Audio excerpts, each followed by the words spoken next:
Well, hello again, and I'm back to where we left off in the Citizen versus Citizen treatise. Again, this is a free PDF ebook that you can get on the internet, and I'll supply the link uh, in the description of this video for you to go and get it, as well as some other links.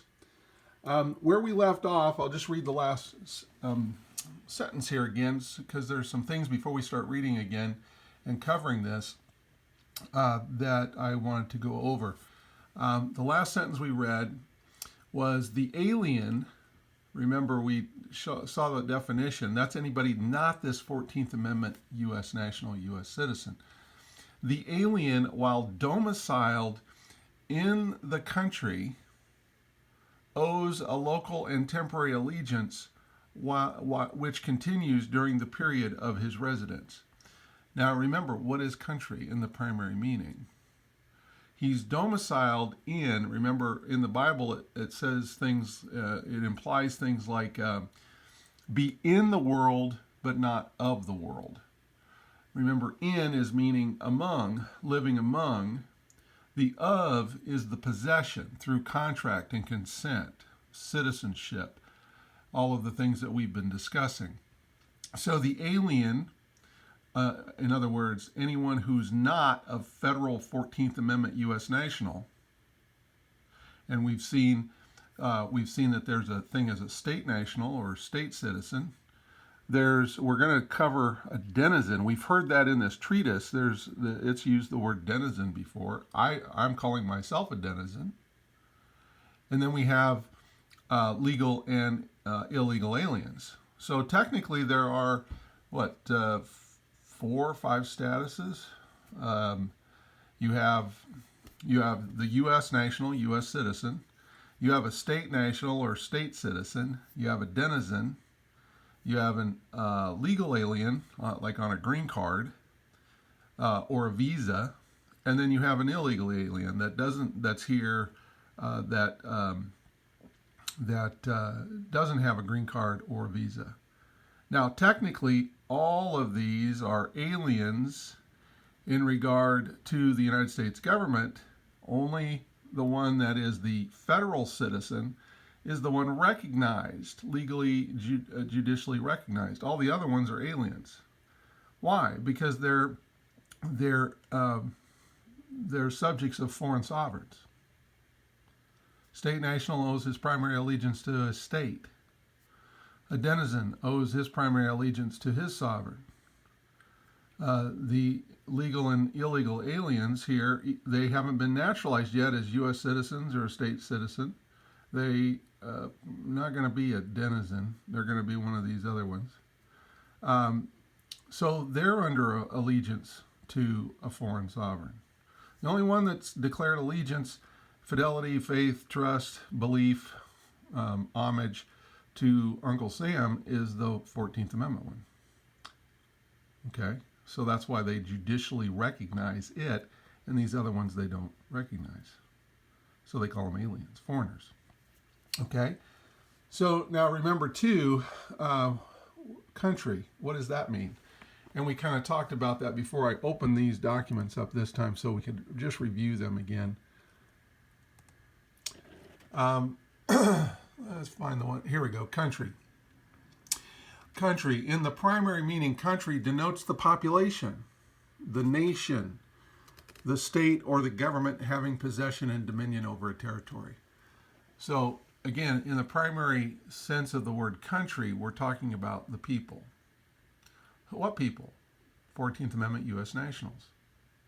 Now, that's of all the people dwelling on the landmass called America, the territory, the dirt, the soil, that's probably 99% of the people. There's only 1%. Well, when we count everybody, it might be a little more than that, maybe, but not very many. I mean, it's only going to be a handful of 350 million people. There's only a handful of us iconoclast denizens for sure. There's not very many of us at all. There's probably just as many denizens as there are state nationals. There's not very many state nationals left in America at all. So the larger groups of aliens in relationship to the United States corporation would be the foreigners from outside the American Union. Like a Mexican national that's here legal, on a visa or a green card, or who is here illegally. So those guys will make up a small portion, but they're still going to be relatively, as percentage, probably fairly small. Most of the people that are here, either native born or naturalized, are going to be this 14th Amendment U.S. national. And then we see from Bouvier's, this is before the 14th Amendment now, this is Bouvier's Law Dictionary adapted to the Constitution and laws of the United States of America and the several states of the American Union, 1856. This is before Reconstruction. We can see now it's still kind of the same thing. Country. By country is meant the state of which one is a member. And we kind of talked about that member thing. Every man's country is in general the state in which he happens to have been born, though there are some exceptions. See domicile, inhabitant. See, even back then they kind of understood this difference. But a man has the natural right to expatriate himself, to abandon his country or his right of citizenship acquired by a means of naturalization in any country in which he may have taken up his residence. See, allegiance, that should start to make a little more sense now. Citizen, expatriation, in other sense, country is the same as pays, and pays is just a foreign word for country, in country. This would be, in pays legally would be when you're tried by a jury of common law allodial freemen. That's saying that's a trial in pays. So nation too, we can see all these mean the same thing generally. Nation, a people, an aggregation of men existing in a form of an organized jural society. Remember I said, what nation is in here? Is it an organized jural society with laws and its own form of government? It's even got its own holidays. The United States has its official holidays. This government has its official holidays. It has its own form of economy, liability, business operations, governmental structure, courts, everything. So it's a nation, it's a state, it's a country, according to these definitions. Okay? State. In its largest sense, a state is a body politic or a society of men, male and female. A body of people occupying a definite territory and politically organized under one government. Okay, now that just made me think of something. I'm going to come back here and I'm going to find something for you. I could have just opened up Blacks, but I'm gonna do this here. This is from Blacks. In fact, I don't want to lose this page. That's what I'm kind of shooting for here. We'll stick that in there and let's see if I can find it in Blacks real quick.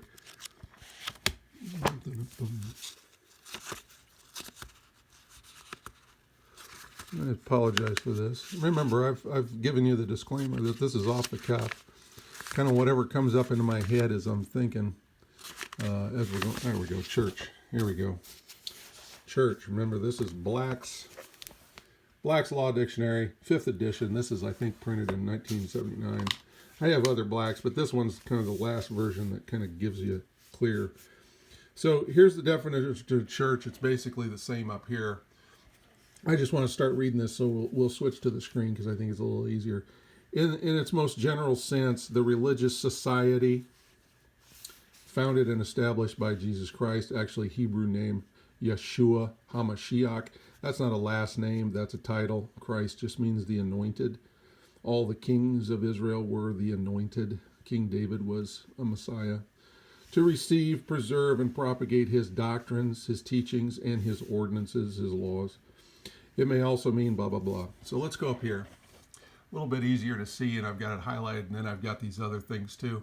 Church, in its most general sense, the religious society founded and established by Yeshua the HaMashiach, again, anointed, de jure, lawful, rightful, sovereign, the rightful king. That's all that title is basically saying. Christ Christos. Christos comes from a Greek word that anointed. You were, in Hebraic thinking, you were anointed with oil. You had oil put on you.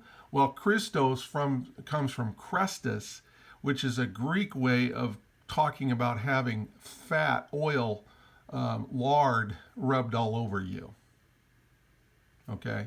So it's saying the same thing, anointed with, but this way, pagan gods. And we'll get to that word pagan someday too. I'm not going to do that now, but that just means civilian.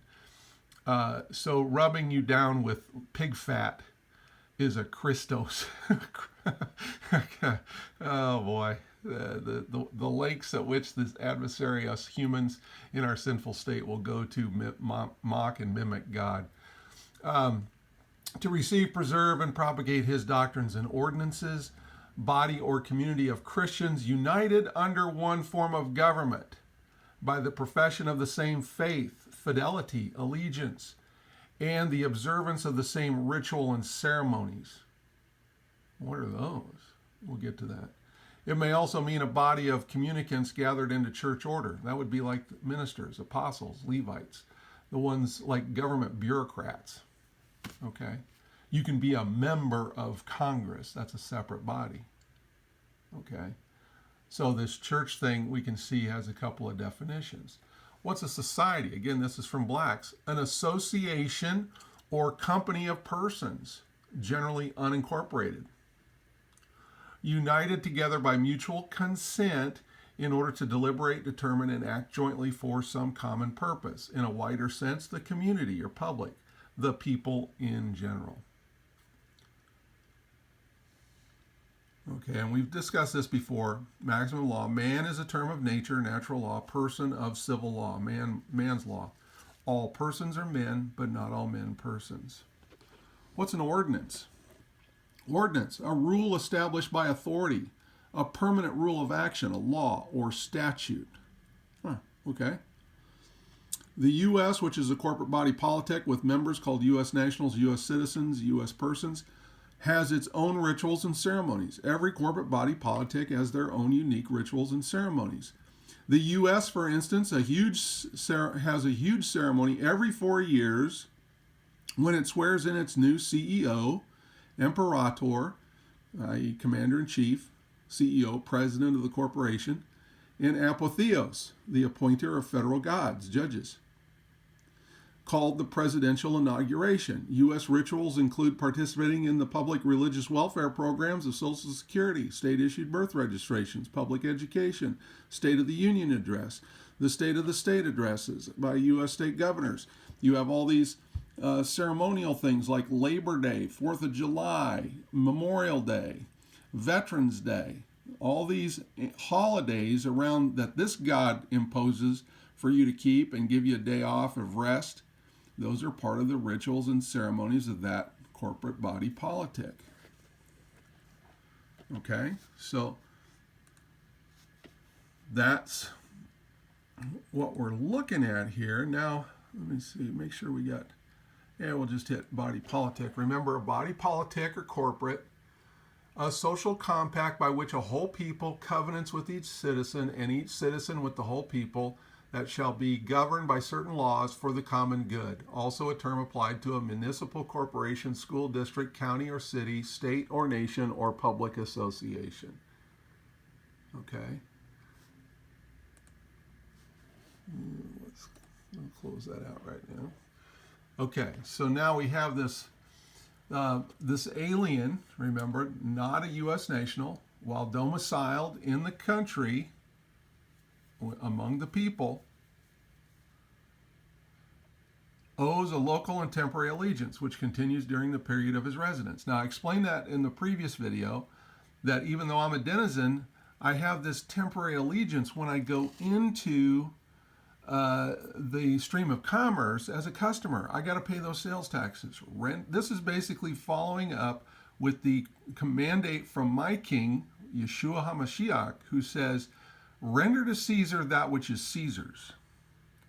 Render to God's, Yahavah's, that which is Yahavah's. And he also says things like, make friends with the unrighteous mammon. don't be unrighteous with the unrighteous mammon. Okay?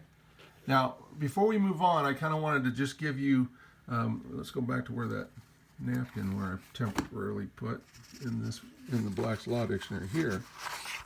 And then I want to go to the internet. I think I've got it. If I just pull this up. Yeah, okay. This is the Constitution Society. It's just constitution.org. And if you come under their law tab, you can see you can go to Law Dictionary.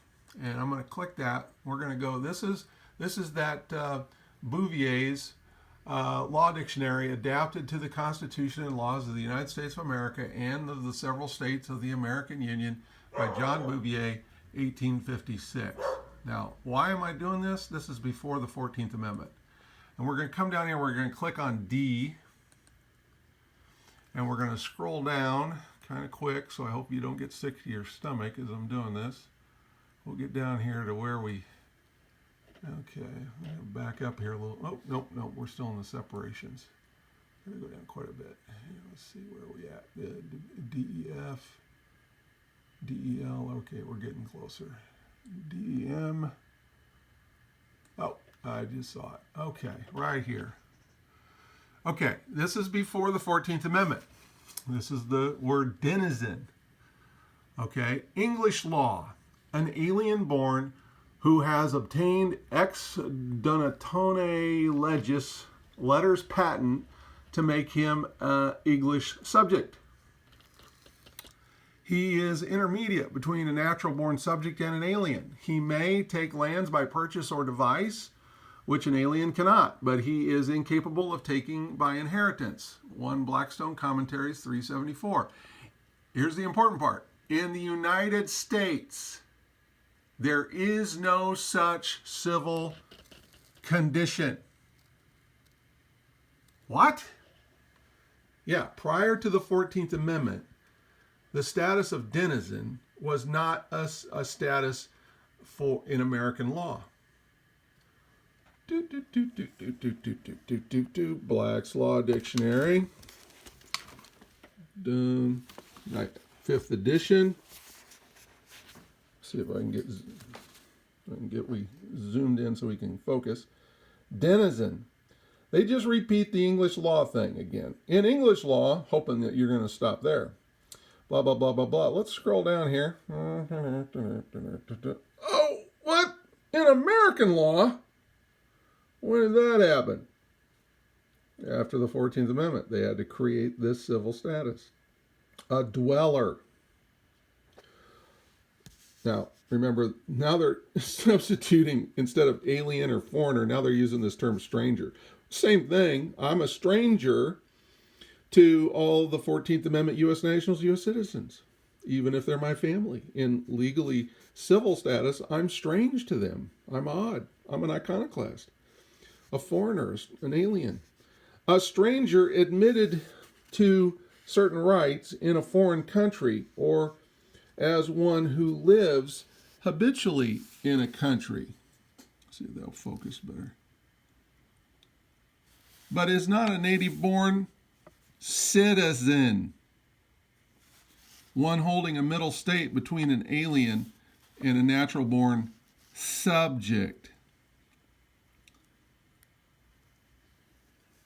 Ooh, you see how tricky this can be if you don't understand why we're going through this citizen and subject stuff and country and alien and stranger and foreigner, right? Foreign country.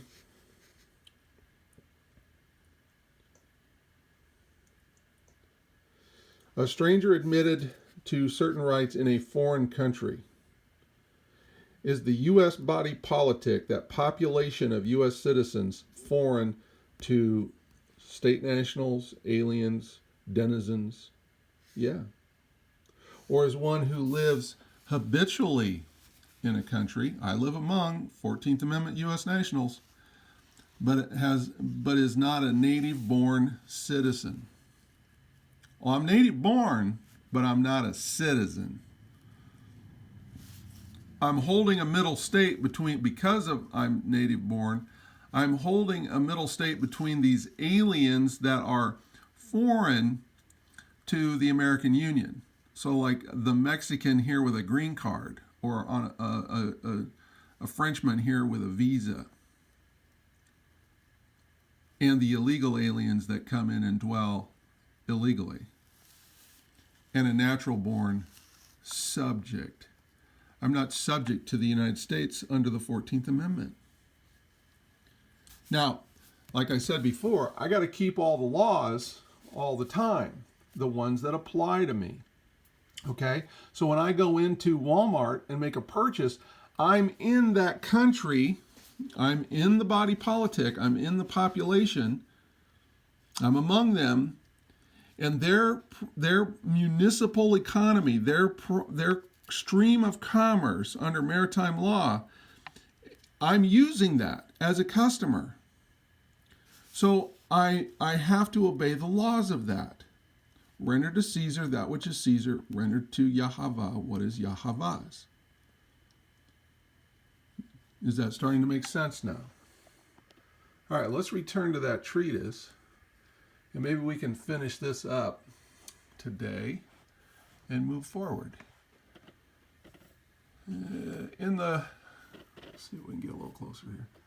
In the delivery of writings, deeds, not what is said, but what is done is to be considered. And in the scriptures, the Messiah said, you'll know them by their fruit, by what they do. And here's that proverb that I was thinking of yesterday. When thou sittest to eat with a ruler, consider diligently what is before thee, and put a knife to thy throat, if thou be a man given to appetite. Be not desirous of his dainties, for they are deceitful meat. Proverbs 23:1 and 3. Okay, Social Security. You sat down to eat with a ruler and asked him to take care of you in your old age and provide disability benefits to you if you get hurt in the stream of commerce. But did you ever consider diligently what is before you? You should have killed yourself. Would have been easier for you. Put a knife to your throat if you're a man given to those kind of appetites. Be not desirous of his dainties. The Bible is not friendly to anybody who calls themselves a civilian or a Christian or a Jew, who are under civil status as a citizen subject in these civil law nation states involved in commerce as employees in an occupation with a taxpayer ID number. There are many different open and distinct acts by which to renounce your allegiance to one government or sovereign power and bind yourself to another. There are some individuals who have simply changed their name in the tradition of Abraham, Peter, and Paul. Others may revoke on paper, feeling that it has been only on paper that they have assented. But all who change their allegiance must also change in their actions and deeds, not merely in words. This is the problem I have with the patriot gurus out there. They say, all you got to do is file some paperwork and then you can continue sucking on the tit of the government. And when they come and try to take it from you, they're usurping their rights and power. No, fool. No, no, no, no, no. You'll know them by their fruit. If you're still sucking on Social Security, veterans benefits, using driver's licenses to drive the state's car on the state's road because you never paid for it and the thing was always in the stream of commerce from its inception, if you're still registering your children with birth certificates and sending them to public schools, if you're a practicing communist, go back in this video series and watch the video, Are You a Commie? Would you even know it if you were? Watch that video. Just because you filed some paperwork and you're still behaving the same way, This is the bitch I have with Christians. They say some magic words and then don't do anything to change. They're still doing the same thing. They're still violating every law in this book and keeping the law of their foreign and alien God called Uncle Sam and the state. So, which master do they truly love? You'll know them by their fruit. Ouch. Wake up. Stop being liars. The words citizen and citizenship, however, usually include the idea of domicile. There is little doubt that the individual has every right to be a natural inhabitant of the land as opposed to being a subject citizen of the government.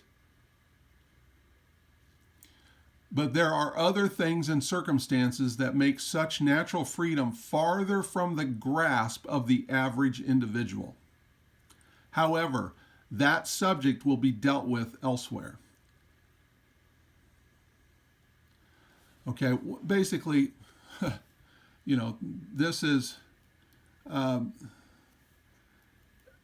this isn't easy. Repentance is not easy. It's not about saying some magic words. You have to change.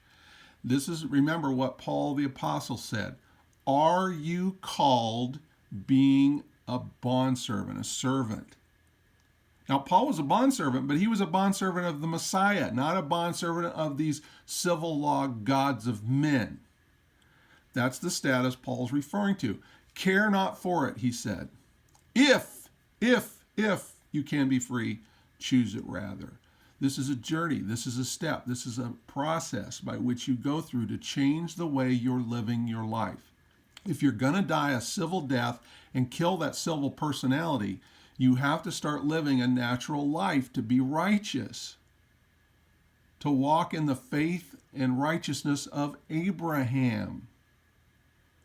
For it is Abraham's seed that inherits the kingdom that you're grafted into. You're grafted in as being a family member of Abraham's family. No man can serve two masters, for either he will hate the one and love the other, or else he will hold to the one and despise the other. How many Christians say, the law of God, oh, that's awful. We got to get rid of that. That Christ came and took that law away. You cannot serve Yahweh and Mammon. Mammon is not money, it's entrusted wealth. It's the wealth of your treasury system, your golden calf, your central bank, your bailouts, your U.S. Treasury, your Social Security system. All of the benefits that you're receiving through compelled taxation as a member.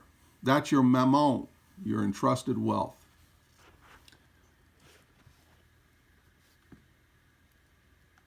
I'm going to scroll up here so I can hold the camera up a little bit.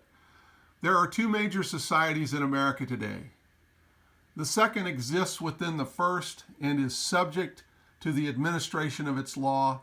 The first is a general republic where the individual is free from things public, where no law may be made except by the consent of the free man. There, the individual is subject to the natural law of the land. The second has been created out of the law of the land, whereby the individual can become a subject to the will of the community by consent. It must follow that there are also two types of citizenship in America today. The first is granted to an individual by the right of his natural birth and as a natural inhabitant of a free land subject to the law of nature and nature's God, his divine creator, and by the authority of the full law of the land. The other citizenship is granted by virtue of a membership as a person in a political society under the authority or dominion of the Constitution and other amendments and acts of that political body. It's a membership that is bound either by words, oral or written oaths, and deeds, including overt and submissive acts of faith and allegiance through the application for and or only the possessive acceptance of bounties, donations, and benefits. Again, are you going to receive that bailout check when it comes?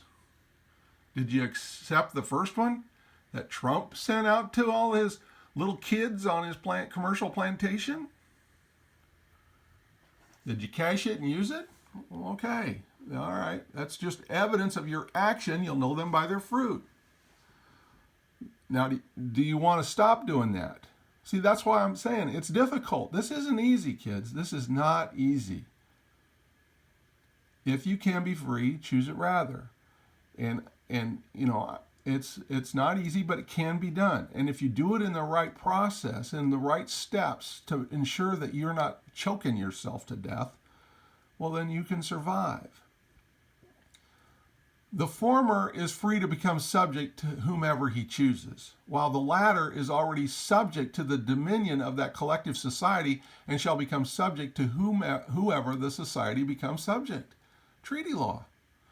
Although America is a land of the free promised to the saints by God, according to Brendan the Navigator, the United States is occupying most of that land with their subject citizens.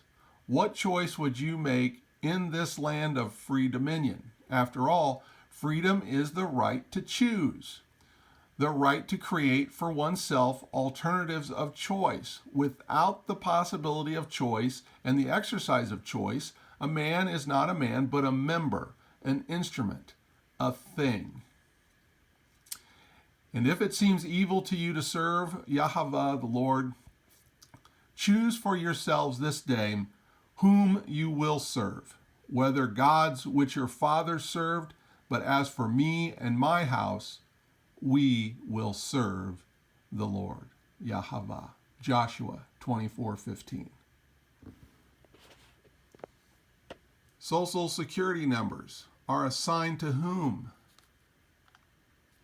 Whoops, too far. Mouse got away from me.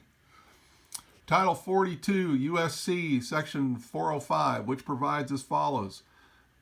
Paragraph B, I, subparagraph A, and subparagraph F. Social Security account numbers will be assigned to all members of appropriate groups or categories of individuals by assigning such numbers. 1. To aliens at the time of their lawful admission to the United States, either for permanent residence or under other authority, of law permitting them to engage in employment in the United States, and to other aliens at such time as their status is so changed as to make it lawful for them to engage in such employment. Do you remember in yesterday's video, remember that the dad wanted to get a tax write-off for his son, so he needed to get a Social Security number for his son in order to count the son as a dependent on his taxes to get the tax write-off. But the son was homeborn and they didn't have a birth certificate, so he couldn't get a Social Security number. Alien child. He was born here on the land, the soil. Remember, who created the soil? Did U.S. create it? Did the state of Iowa create it? Who created the soil? That was here long before the creation of the United States or the state of Iowa or the state of Florida or the state of New York. They didn't create the soil.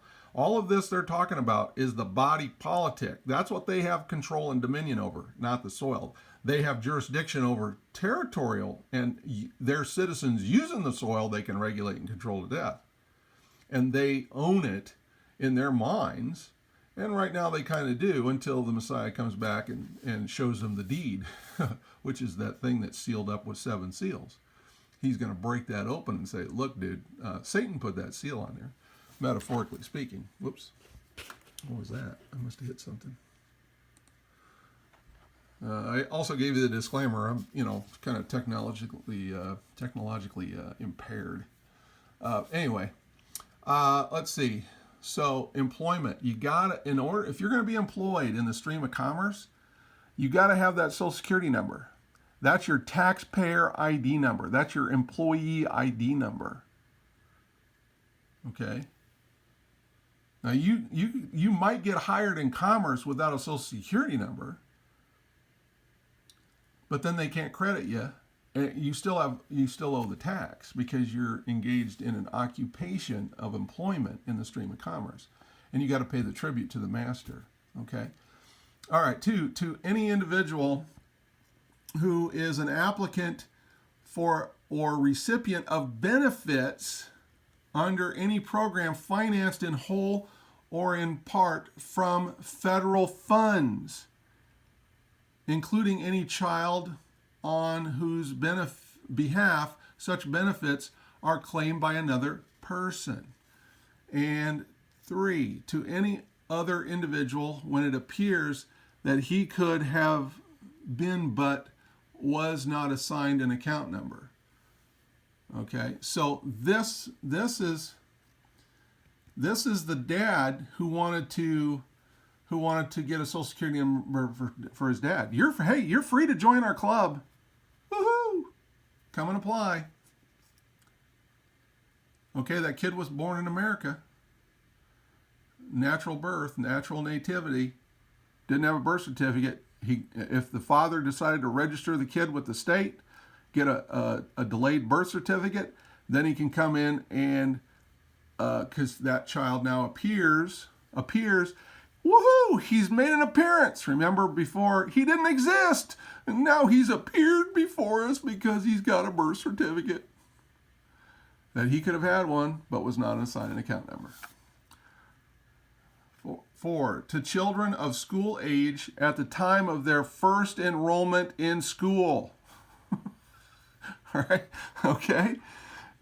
Is this making sense to you?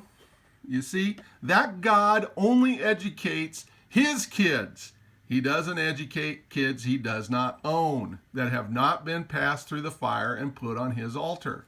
If you want the state to educate your kid, you got to give your kid to the state. Okay? And if you go back and watch that Parents Patre video, focus in on what that Jim Maddox from Texas, the Texas Attorney General, said when the parents with marriage licenses, birth certificates, social security numbers, all asked, hey, does the state own our children? And Jim Maddox honestly replied, yep, and not only your children, but you too. Okay. Wow. I love it when politicians are, well, Jim Maddox was an attorney general, so he's over kind of on the judicial side, even though that's part of the executive branch. He gave it to him straight. If you are applying for or accepting benefits, that $1,400 check may be coming soon. You have begun the process of binding yourself to your provider and benefactor. If he, the benefactor, collects the funds to pay for your desires by force in your name, you become a partaker of his sins. This is why Christians want to make sure that that law is nailed to the cross, because they want to continue in this, spiritually speaking. They may not know what they're doing, but spiritually they are unregenerate sinners, humans. That's another word. That means a monster, lower than man, human. And I'll show that in some other video. Public school advocates imported 3 major ideas from Prussia. The first was that the purpose of the state schooling was not intellectual training, but the conditioning of children to obedience, subordination, and collective life. Communist Manifesto there, kids. From each, according to their ability, to each, according to their need, in the collective. The Borg hive. The empire of Darth Vader and the Emperor. Everybody thinks, well, I'm a rebel. I'm Luke Skywalker. No, you're a stormtrooper. Second, whole ideas were broken into fragmented subjects, and school days were divided into fixed periods so that the self-motivation to learn would be muted by ceaseless interruptions. Third, the state was posited as the true parent of the children. That's footnote 58. Let's see if we can see. That is from Sheldon Richman, Separating Schools and State. The same principles, plots, and Pandoric social control, which created in the minds of children a reverence to political forefathers of a given nation, are now turned to a more global union of man under elite fathers of the planet. These usurping fathers are devoid of the character of the Father in heaven who created this planet. Now, every child in America entering school at the age of 5 is mentally ill because he comes to school with a certain allegiances to our founding fathers, toward our elected officials, toward his parents, toward the belief in a supernatural being, and toward a sovereignty of this nation as a separate entity. It's up to you as teachers to make all these sick children well by creating the international child of the future. The New World Order, kids. The satanic one world government that's going to come about for a short period of time before the Messiah returns.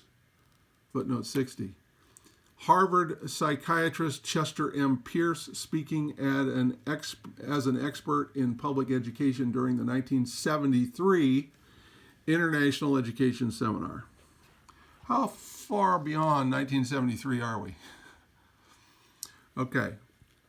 For our citizenship is in heaven, from which we are also eagerly await for the Savior, the Lord Jesus Christ.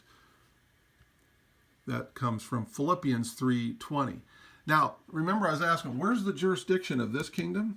It's everywhere under the heaven. What is the heaven? The atmosphere. The kingdom of God is everywhere on earth because he created this whole thing. So you can be a denizen in any civilized nation according to this law. You just got to know how. And then you can reclaim all those rights, but rights follow responsibilities. Remember, you'll know them by their fruit. If you don't perform on the law of nature and nature's God's responsibilities, like strict liability, stop contracting for maritime contracts of limited liability called insurance. That is unlawful in this law. If you have any policies of insurance, you are violating this law. You must practice strict liability. You got to be responsible for your own health care. You got to be responsible for any damage you cause. You got to be responsible for every kid you kill in a car wreck. That's why it's hated. This can cause pain and suffering if you don't mind your P's and Q's. But how much of a better society would we have if you didn't have so much limited liability? Okay? Like Abraham, we should make our applications to Yahweh, the Lord of Lords. We should not enter into contracts of servitude to false gods and serve men who are not gods. We make them gods by those applications and pledges of allegiance. If we live like Abraham, by faith, fidelity, allegiance, we will be able to obey God rather than men. Again, pledging allegiance to this God, becoming grafted in or naturalized, born again unto this nation, you must keep these laws. You cannot say you're part of this nation and keep that other God's laws. That means you're alien to this God. That means you're a foreigner to this God. Just like this God, who doesn't take care of aliens, only those that are his children, this God does the same. This system mimics this system. But in this system, you get a lot more freedom and rights, but you have to fulfill a lot more strict duties and responsibilities and obligations. not only to yourself and to God, but to your family and to the community at large, both foreigners and natives or members of this body.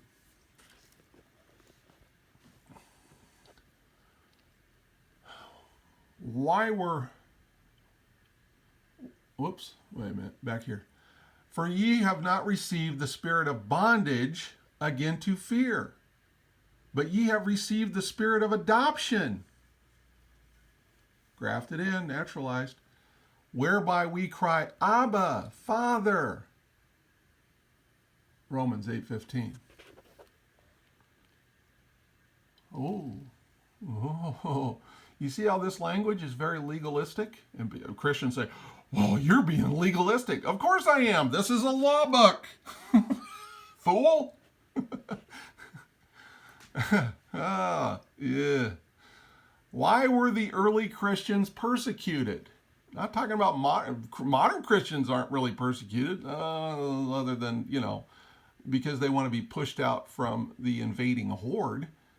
But why were the early Christians persecuted? Did they enter into contracts with Rome that would put them farther under the authority of Rome? We know that the apostate Jewish authority did, right? At the Messiah's crucifixion, or at his trial, they said, we have no king but Caesar.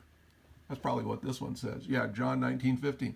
But they cried out, away with him, crucify him. Pilate said unto them, shall I crucify your king? And the chief priests answered, the Pharisees answered, we have no king but Caesar. Okay, civil state. We're members. We obey you. We keep your laws. We have our own little customs and traditions. Just like the Irish come here or the Germans come here and they have their little celebrations and that sort of thing, and they may do some oddball things, or Muslims come here and do their little oddball things, but they're all corporate members. Give obedience where 'tis truly owed. Shakespeare said that. If ye were of the world would love his own. Remember that word world there is cosmos, apt and harmonious arrangement, constitution, order, government. Uncle Sam loves U.S. nationals. He loves them. They're his own. But because you are not of the world of Uncle Sam or of the United Kingdom or of France or China or New Zealand or wherever, but I have chosen you out of the world. Come out of her, my people. Therefore, the world hateth you. John 15:19. The Greek word for world here means constitutional order or arrangement. We covered that, what cosmos means. Should we go under authority and power of the world of men, as some would have you believe? There is a half a dozen Greek words translated into the word power in the Bible, and even more definitions for the word power in the English dictionary. Paul told us in Romans 13 that we should remain subject to the higher liberty. And in the King James, it's going to say all souls should be subject to the higher powers. That word power there in the Greek is exousia, which is translated as the highest form of liberty, power of choice in the Greek language. So higher liberty is a much better translation. Where's the higher liberty? Over here in this law. Paul told us in Romans 13 that we should remain subject to the higher liberty, not to go under the authority of others. The word from which power was translated is exousia and is translated liberty elsewhere in the Bible. It is the strongest word in the Greek language for liberty and is defined as the power of choice, liberty of doing as one pleases. Footnote 62. Whoops, let's go scroll down a little bit here. Strong's Concordance of the Bible, that's for the King James.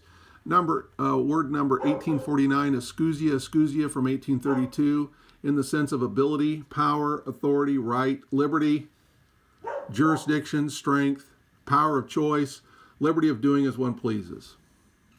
Okay. Where does it say civil government there? See, in modern translations, they've taken this and twisted it to destroy you even further. They've turned this, let every soul be subject to the government. What? That's a lie.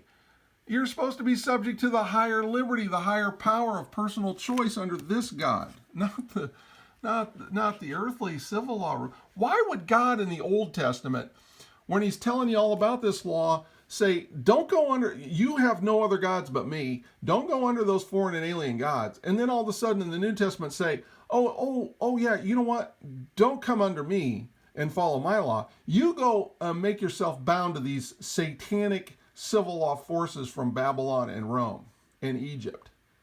Are you people, what is wrong with your brains to buy into that? If you go into a church that's a incorporated state church, 501c3 recognized tax exempt organization of the federal government, why do you think they lie to you? They belong to the state just like you do. They're going to feed you the same crap that you need to hear to keep you loyal to the state, just like we read what education does. That's what that ideological building does to you. That's not religion. That's an ideology mill, okay? So what Paul really said was, let every soul be subject unto the higher liberty. For there is no liberty but of God, the Most High God. The liberty the liberty that you have naturally is ordained of God. Whosoever there resisteth that liberty, resisteth the ordinance of God. You're rejecting God so that you can limit your liability and clip off your freedom and give those powers to somebody else. And they that resist shall receive to themselves damnation. Romans 13, 1, 2, so on and so forth. Now, where people get confused in Romans 13 is it's talking about the people that are in the world, but not of the world, like me, the denizens. Okay, let me go to Romans here real quick, see if I can get there real quick.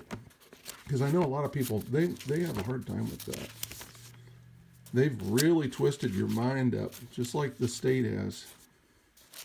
After Acts, we're getting there. Romans 13. There we go. Yeah, I've corrected mine. Even in this translation, the governing authority. Let every soul be subject to the governing authority. Well, God is the governing authority, the higher power, exousia, free will choice. For there is no blah, blah, blah. So he opposes blah, blah, blah. For those ruling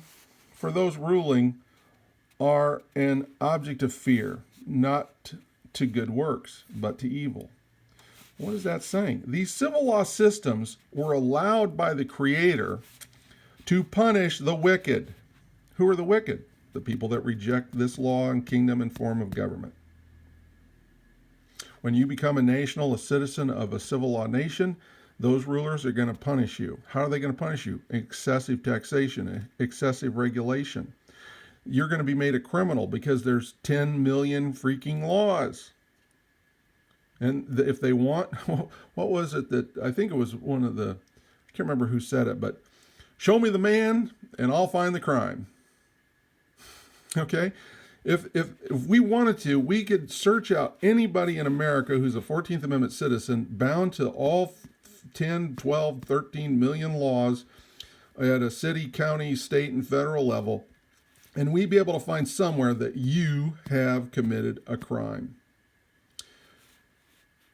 Do you wish to be not afraid of the authority? Do the good, and you shall have praise from it. Basically, that state leaves you the hell alone if you are keeping this law. Because when you keep this law, you're going to be keeping all of their laws. They have the same, pretty much the same things in there. And when they conflict with each other, this law is supreme, and they actually have laws in their laws, even though most people don't read them, that takes care of strict liability. So even if you started practicing strict liability that's demanded in here, it would follow precepts that they've adopted into their civil laws. Ouch. But you've never been trained in law. And ministers in these churches that are incorporated through the state have never been trained in law. And that's what they need. They need a training in law and government to understand all this.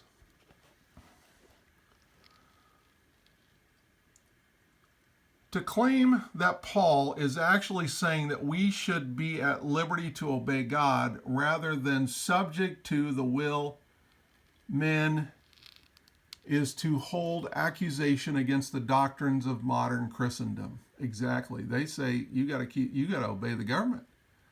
Has the church been steadily deceived by either negligence or design, arrogance or ignorance? Absolutely. It's no longer a church. It's a ideological subdivision of the state, teaching an ideology. Let's see.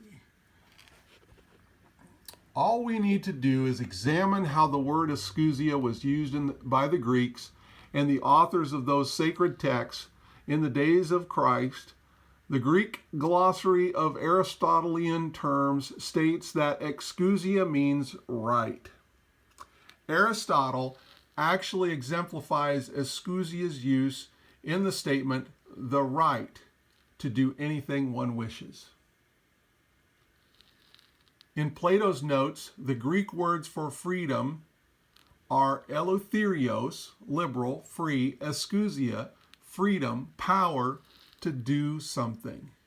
In Bryn Mawr's classic review, we see Bernanke notices that the term used by Enomaios to refer to human freedom is not the typical Cynic one, eleutheria, but exousia, which expresses the new concept of freedom in opposition to the already defunct and unhelpful eleutheria.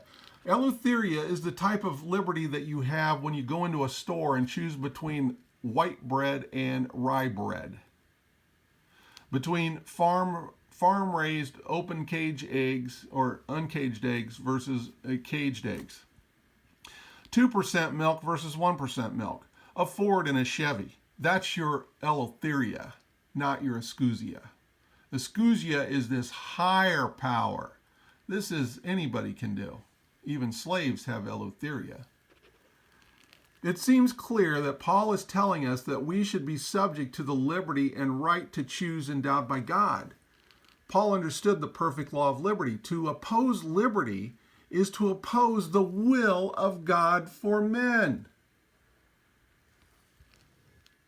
This makes so much more sense considering that God has sought to liberate mankind from rulers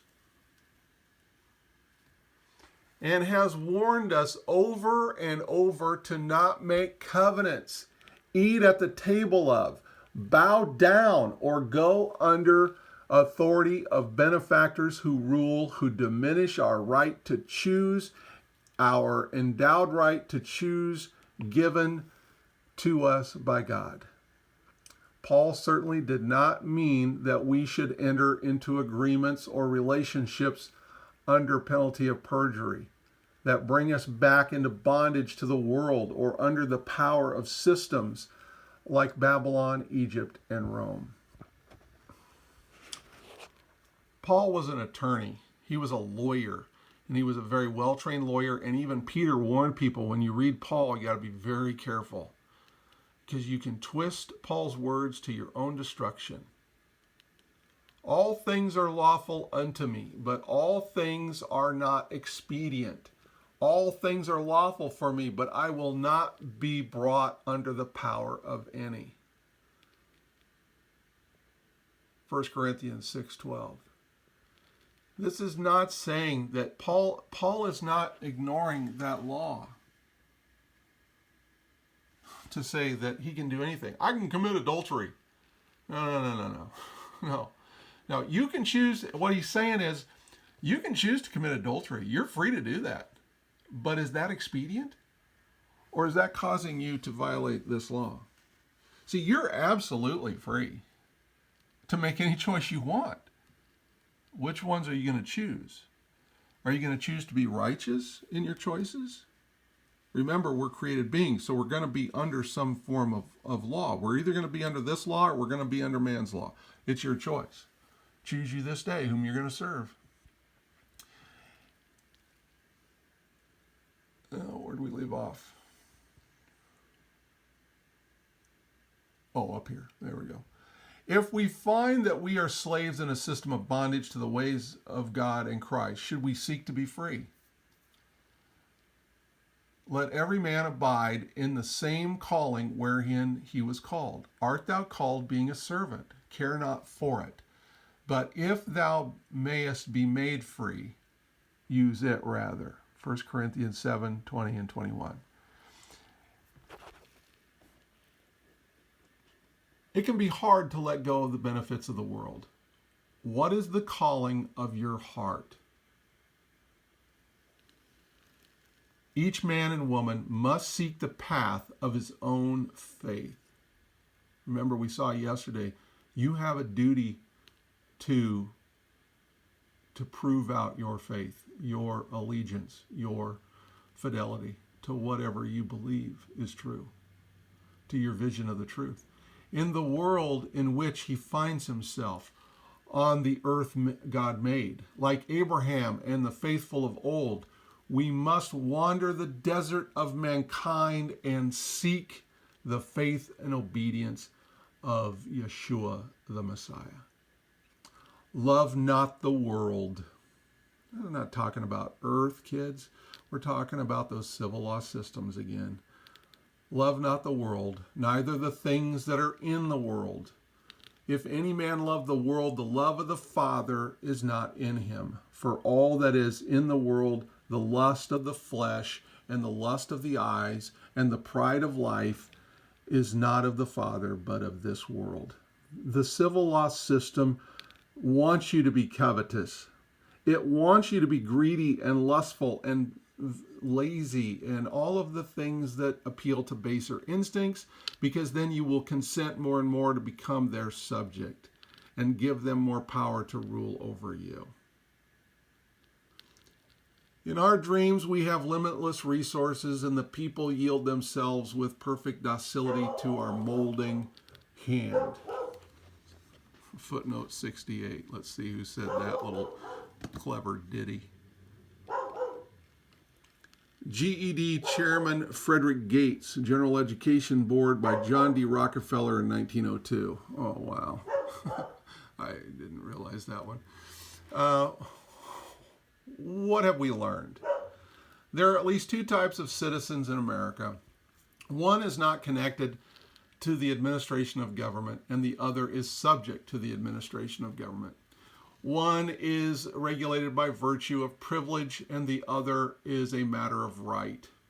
Which citizenship you enjoy is a result of consent. That consent may be presumed as a result of application, acceptance, or acquiescence. Tribute is a patrimonial right, the right of a father. A patrimonial right is the right of the father. Tribute is also an excise tax. Fathers and mothers began to release rights to their children by entering into constructive contracts with the state, by activities that create legal bonds with the state. Children take their first step of emancipation from their natural fathers, granted by our Father in heaven, with the novation of the birth certificate. The government's right to impose an excise or tribute tax on persons is because the government has presumed the office of father as a patron in this process of novation, the next step in becoming the vicarious pater or substitute father. is to supply a tutor or curator. It was upon these precepts of law that the patronus of Rome and the modern state forged their greatest power over the people. These benefactors are represented by schools, administrative agencies of welfare and provision, corporate police, doctors, lawyers, and all such professional persons who provide care for this child of the state. All the professions that are licensed, regulated, and controlled by the state. Psalm 69:22. Let their table become a snare before them, and that which should have been for their welfare, let it become a trap. Romans 11:9. And David saith, let their table be made a snare and a trap and a stumbling block and a recompense unto them. Who? Who's the them? Anybody who rejects this form of law and kingdom to go under that of Pharaoh, Nimrod, Caesar, Uncle Sam. And it has. It's become a total trap to you. It has snared you and you have stumbled over it.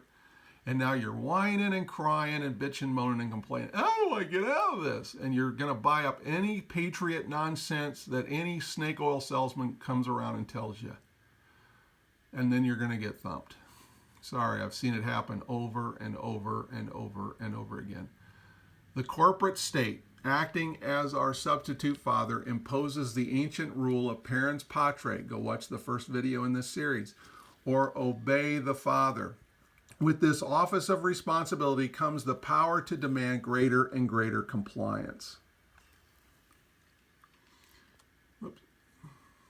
Too high. Whoops. Come on. Why is this? It's kind of going crazy.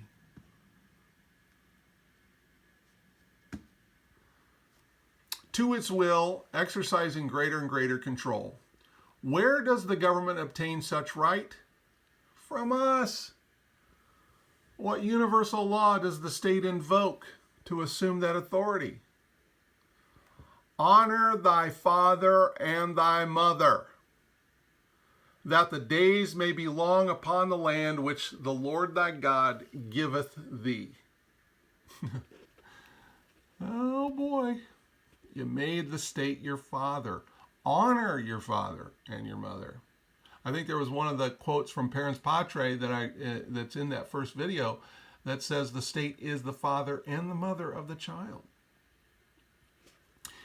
Is it the plan of God that man should establish a corporate state to stand as a substitute father? And call no man father upon the earth, for one is your Father which is in heaven. Matthew 23:9. We find the word patre in the Greek text where Jesus went on to expound on this command in the 10th verse of Matthew 23. Neither be ye called masters, lords, for one is your master, even the Messiah, Christ. But he that is greatest among you shall be your servant. Are your rulers serving you? I'm trying to serve you by giving you this information. Why? Because I love you. I don't want you to be destroyed by this beast. Come out of her, my people. Do you love liberty? Do you love justice? Do you love righteousness? I hope so. He repeated this command in Luke 22:25. The kings of the Gentiles, the pagans, the civilians, exercise lordship over them. And they that exercise authority upon them are called benefactors. But ye shall not be so. But he that is greatest among you, let him be as the younger, and he that is chief as though he doth serve. Washing feet. You got to humble yourself. We are to neither make men our father, nor are we to be masters of our neighbors and brothers. Legalize plunder. Why does Jesus give us this command to be unlike the nations? Because he was preaching that a new kind of kingdom which he said was at hand. And I appoint unto you a kingdom, as my Father hath appointed unto me. Luke 22:29. What is the third and final step to total subjection under the substitute father, the state?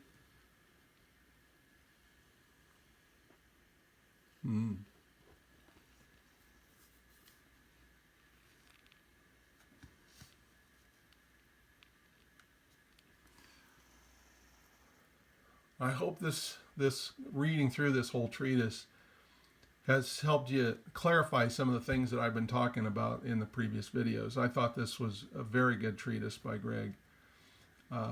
He covers a lot. And what's important is he shows you, how this is tied into it. How these dual systems of God's law and man's law have run concurrently. And a lot of people believe that God abandoned his kingdom and his law's position on this earth. He did not. We abandoned it.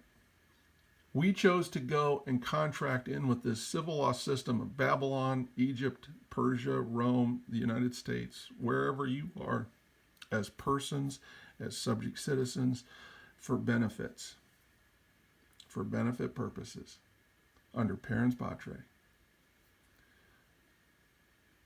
You shall have no other gods before me. Instead of me, in front of me, we have violated every commandment, every statute, every judgment, every ordinance in this law in order to practice man's law. Are you really serious about repenting? I hope so. I hope so.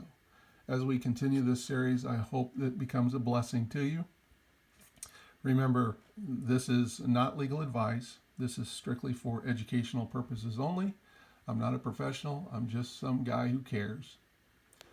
Take care. We'll talk again soon. Thanks for watching. Please like, subscribe, and share to your friends who could use this education as well. Peace.